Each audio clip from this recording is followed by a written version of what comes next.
Prime Minister of Canada. May I request protocol to escort His Excellency.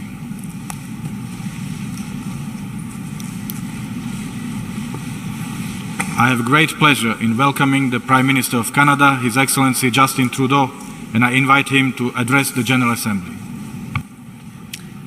Good afternoon, Mr. President, fellow delegates, friends. Before I begin, I would like to offer Canada's condolences in the light of Tuesday's earthquake in Mexico to all families and friends in mourning.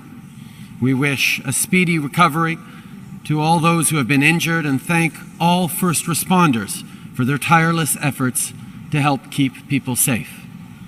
Our thoughts are also with our friends in the Caribbean who continue to suffer from devastating hurricanes.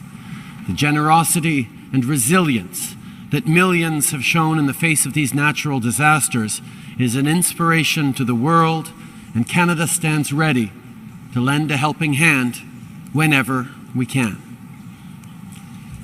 It is an honor to be back here with you today and to have an opportunity to speak to this year's theme, focusing on people, striving for peace and a decent life for all on a sustainable planet. Les gens. People, peace, good quality life, and an environment we care for. Equity for everyone, everywhere. That is what is important to Canadians. Throughout our history, we have worked long and hard to achieve our ambitions, at home and elsewhere in the world. Today, I wish to speak to you about the difficult lessons that Canada has learned along the way. Canada is not a wonderland where the difficulties others face do not exist. We experience the same challenges you do. Canada is continually evolving. A work in progress. So I want to tell you about the Canadian experience because for all the mistakes we've made, we remain hopeful. Hopeful that we can do better and be better and treat each other with the dignity and the respect that is the birthright of every human being. I want to tell you our story because I know that the challenges we have faced and continue to face are not unique in the world, and neither are the solutions. An approach that values human dignity, that emphasizes fairness and real opportunity for everyone, has a home in Canada and in every country. It's an approach that doesn't just serve domestic needs, but makes the world a better, more peaceful, more prosperous place for all. This year, in 2017, Canada celebrates the 150th anniversary of our Confederation, our 150th birthday, if you will. But Canada is much older than that. It has been home to the descendants of settlers and immigrants for hundreds of years, and Indigenous peoples for millennia. We are a country that is built on different cultures, different religions, different languages, all coming together. That diversity has become our great strength. But that is not, and has not always been, true for everyone who shares our land.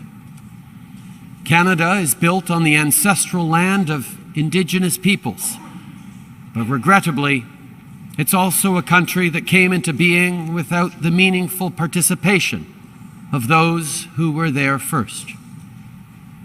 And even where treaties had been formed to provide a foundation for proper relations, they have not been fully honored or implemented. For First Nations, Métis Nation, and Inuit peoples, in Canada. Those early colonial relationships were not about strength through diversity or a celebration of differences. For Indigenous peoples in Canada, the experience was mostly one of humiliation, neglect, and abuse.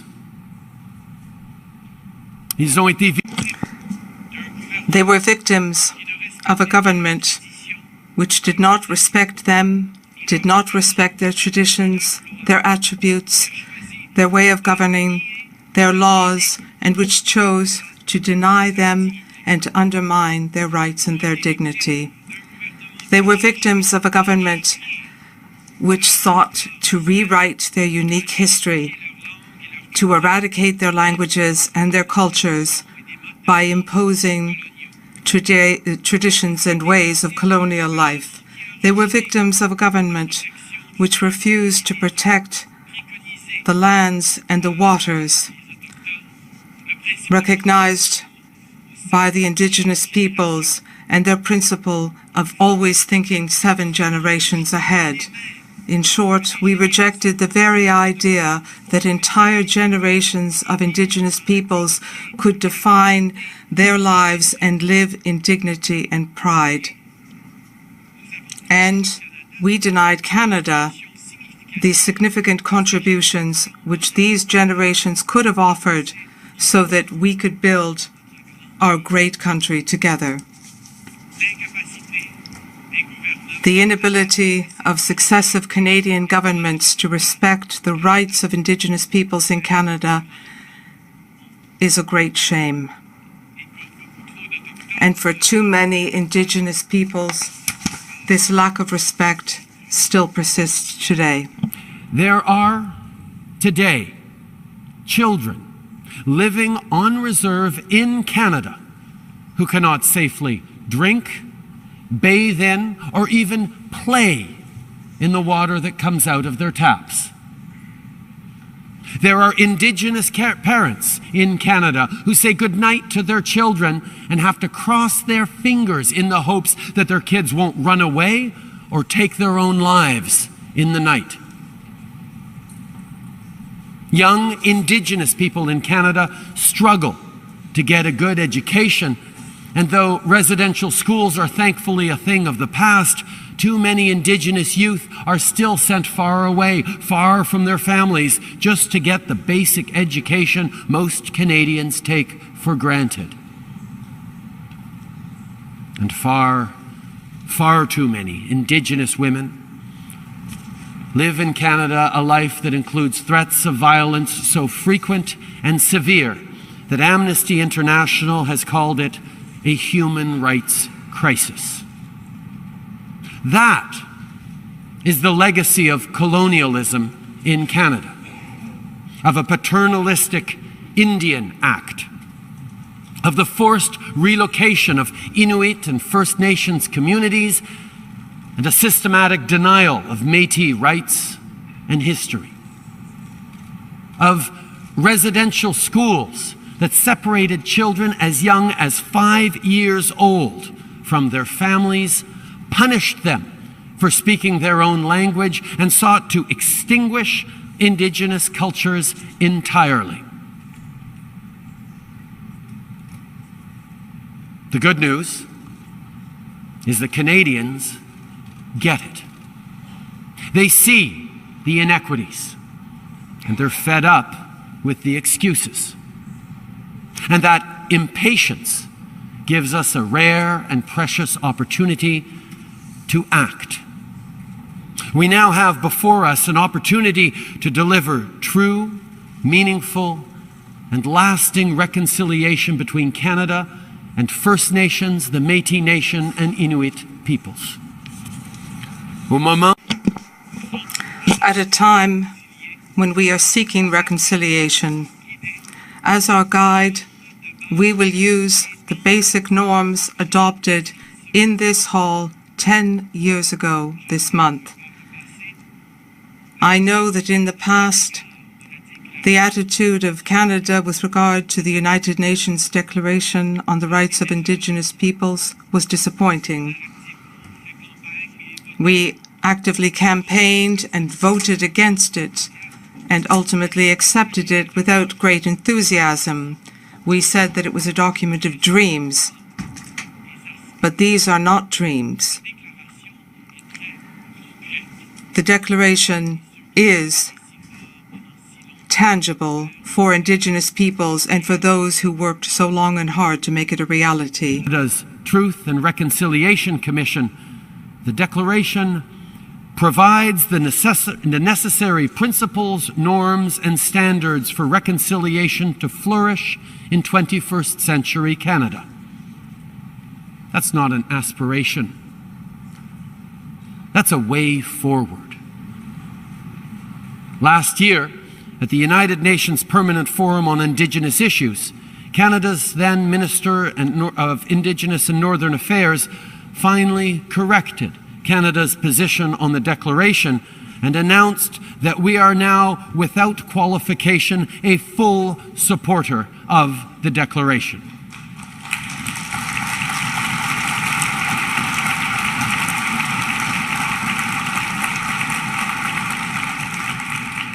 In partnership with Indigenous peoples, we're moving ahead with a thorough review of federal laws, policies, and operational practices to get our house in order, to make sure that our government is meeting its obligations, including international obligations under the declaration. We know that the world expects Canada to strictly adhere to international human rights standards, including the UN Declaration on the Rights of Indigenous Peoples, and that's what we expect of ourselves, too. We are working closely with Indigenous peoples in Canada to better respond to their priorities, to better understand how they see and define self-determination, and to support their work of nation rebuilding. Along with Indigenous partners, we are co-developing programs to ensure the preservation, protection, and revitalization of Métis, Inuit, and First Nations languages. In short, we've been working hard in partnership with other orders of government and with Indigenous leaders in Canada to correct past injustices and to bring about a better quality of life for Indigenous peoples in Canada. I'll give you a few examples. Many will sound familiar to you because they are closely aligned with the UN's Sustainable Development Goals, goals that apply to all of our countries without exception. Our efforts include investments to help bring safe and clean drinking water to all Indigenous communities, part of the UN's Sustainable Development Goal number 6, clean water and sanitation. So far, more than 24 long-term drinking water advisories in Indigenous communities have been eliminated, and we have a plan to bring to an end those that remain. These efforts have taken shape in the term of new investments to eliminate gaps in education in First Nations communities. These new agreements recognize the power and the authority of the First Nations. They also provide for the means to establish and to oversee educational systems which will be headed in those communities, by those communities, and for those communities. These important elements are in line with Sustainable Development Goal 4, quality education. For many Indigenous people in Canada, this investment will help lay the foundation to achieve SDG 8, decent work and economic growth. We know that no one can have a real and fair chance of succeeding without the following: good health, a sound community, well-paying jobs, quality education, and safe and affordable housing. Of course, this applies to the Indigenous peoples as well. Include working with Indigenous communities to help build and refurbish homes. Construction work on nearly 4,000 homes has been completed or is underway, helping to fulfill SDG number 11, making communities safe and sustainable places to live. And across the country, we're also working on a national housing strategy to give more Canadians access to housing that is safe, affordable, and adequate. Our efforts also include a stronger focus in Indigenous communities across Canada and around the world on SDG number 5, combating gender-based violence and giving women and girls equal opportunities to succeed. We need women and girls to succeed because that's how we grow stronger economies and build stronger communities. That is why our government will be moving forward shortly with legislation to ensure equal pay for work of equal value.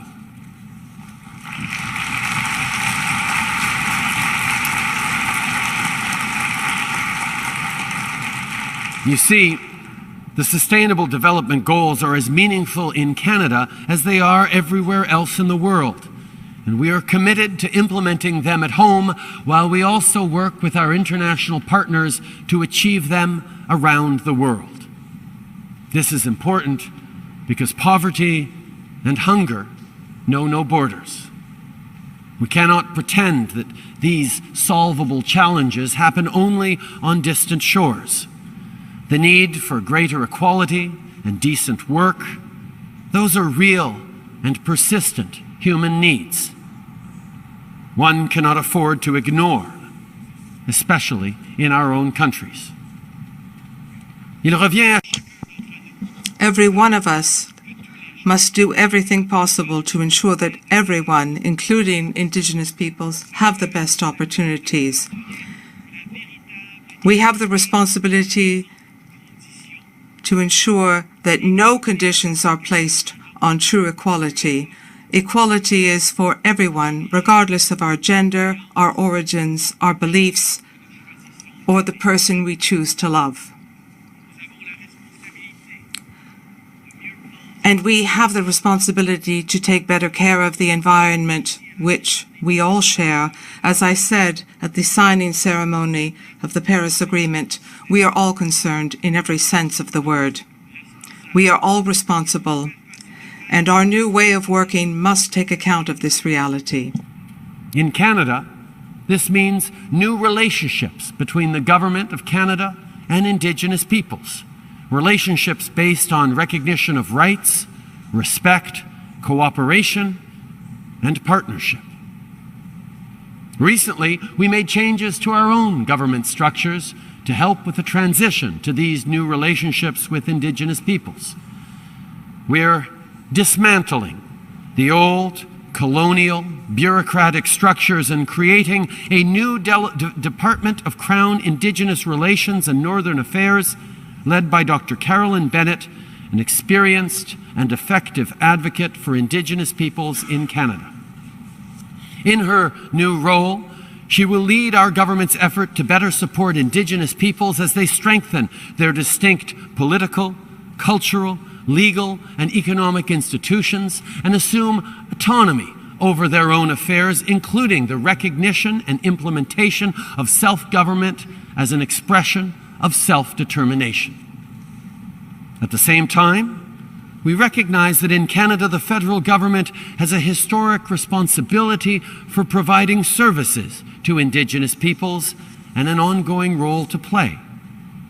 To better do this work, while at the same time supporting Indigenous self-determination, we will create, in consultation with Indigenous peoples, a new Department of Indigenous Services led by our former Minister of Health, Dr. Jane Philpott. Over time, programs and services will increasingly be delivered by Indigenous peoples as part of their move toward true self-government and the full implementation of the United Nations Declaration on the Rights of Indigenous Peoples. Nous croyons que cette séparation We believe that this separation is the best way for Canada to respect its SDG obligations while pursuing self-determination, which is at the very heart of the Declaration. We are in uncharted territory. No one has paved the way for us, but we cannot wait. The time has come for us to pave the way together. The time has come to get off the beaten path, to move away from old, outdated colonial structures, and to establish new structures which will respect the inherent right of Indigenous peoples to govern themselves and to determine their future. Making changes to how we operate. The departmental change I mentioned is part of fulfilling that responsibility. For Indigenous peoples, it means taking a hard look at how they define and govern themselves as nations and governments, and how they seek to relate to other orders of government. Indigenous peoples will decide how they wish to represent and organize themselves. Some may choose to engage with our government based on historic nations and treaties. Others will use different shared experiences as the basis for coming together. The choice is theirs. That is precisely what self-determination demands. And though this path is uncharted, I am confident that we will reach a place of reconciliation. That we will reach a place as a country where nation to nation, government to government, and Inuit Crown relationships can be transformed. A place where the standards enshrined in the UN Declaration of the Rights of Indigenous Peoples are fully realized not merely by government mandate, but in true partnership with Indigenous peoples. Part of that new partnership will involve addressing the shared challenge of climate change. Indigenous and northern communities are particularly affected by its stark reality. In communities across the north, places like Paulituk, Kugluktuk, and Tuktoyaktuk, community members are finding sea ice conditions more dangerous and unpredictable for traveling and hunting in the winter. In Canada's western Arctic, the permafrost is melting and huge pieces of tundra are eroding into the ocean. And around Baffin Island, Inuit elders are finding it difficult to forecast the weather like they used to, so difficult that many are now reluctant even to try. At home, we're working to help these communities adapt and prepare for the future. At the international level, our commitment is unwavering. There is no country on the planet that can walk away from the challenge and reality of climate change.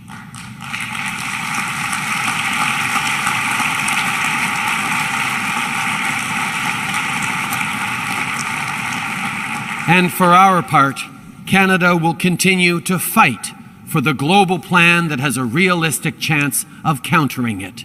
We have a responsibility to future generations, and we will uphold it. We have a chance to build in Canada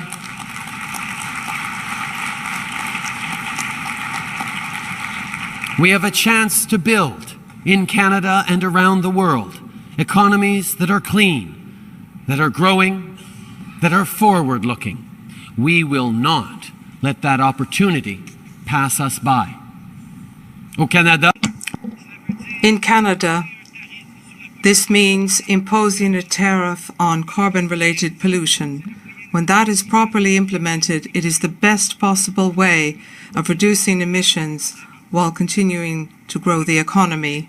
It also means continuing to work with other countries to bring us closer to the goals which we have set for ourselves.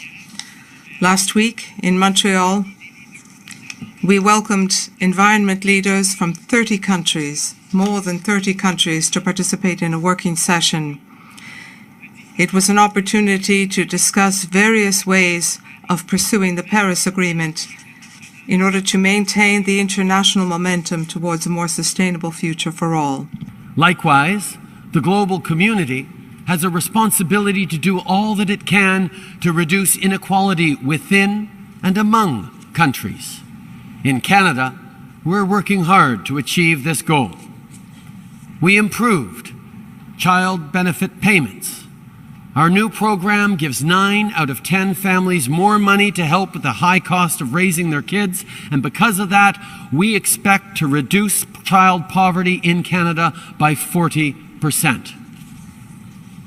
We raised taxes on the wealthiest 1% so that we could lower them for the middle class, and we're continuing to look for ways to make our tax system more fair. Right now, we have a system that encourages wealthy Canadians to use private corporations to pay a lower tax rate than middle-class Canadians. That's not fair, and we're going to fix it.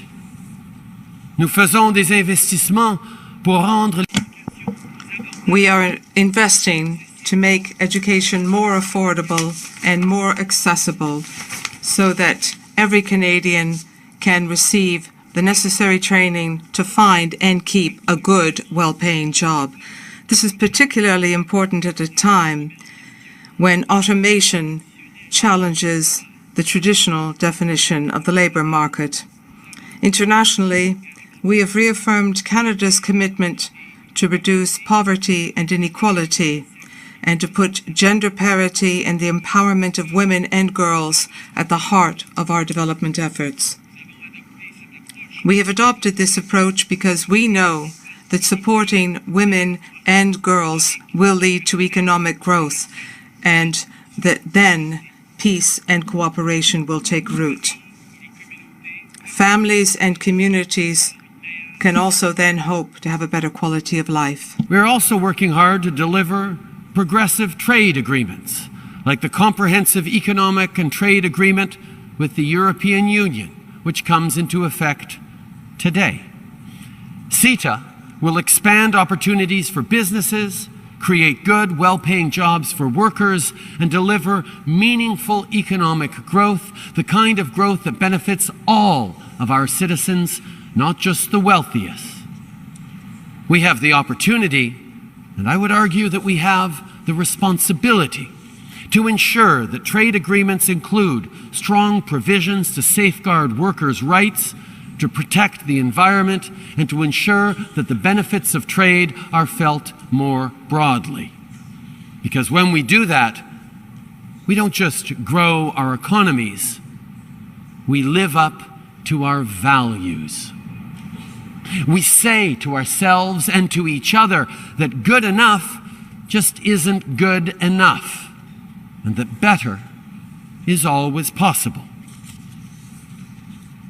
Il est toujours.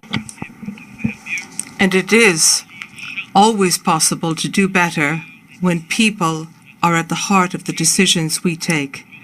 People, as the theme of this general debate reminds us, are the key which will enable us to build a peaceful and prosperous future. It is a future we all hope for ourselves, for our children, for our grandchildren. It is a future which the Indigenous people in Canada and elsewhere in the world have the right to take part in as equal, full-fledged partners. And it is a future we can build if we work together. Our efforts to build a better relationship with Indigenous peoples in Canada are not only about righting historic wrongs. They are about listening and learning and working together. They are about concrete actions for the future. The reconciliation we seek holds lessons for us all. We can't build strong relationships if we refuse to have conversations. We can't chart a more peaceful path if the starting point is suspicion and mistrust. And we can't build a better world unless we work together, respect our differences, protect the vulnerable, and stand up for the things that matter most. As I said last year, I know it'll be hard work. But I remain confident, for Canada's experience shows this to be true, that any challenge can be met if we meet it together. Merci beaucoup.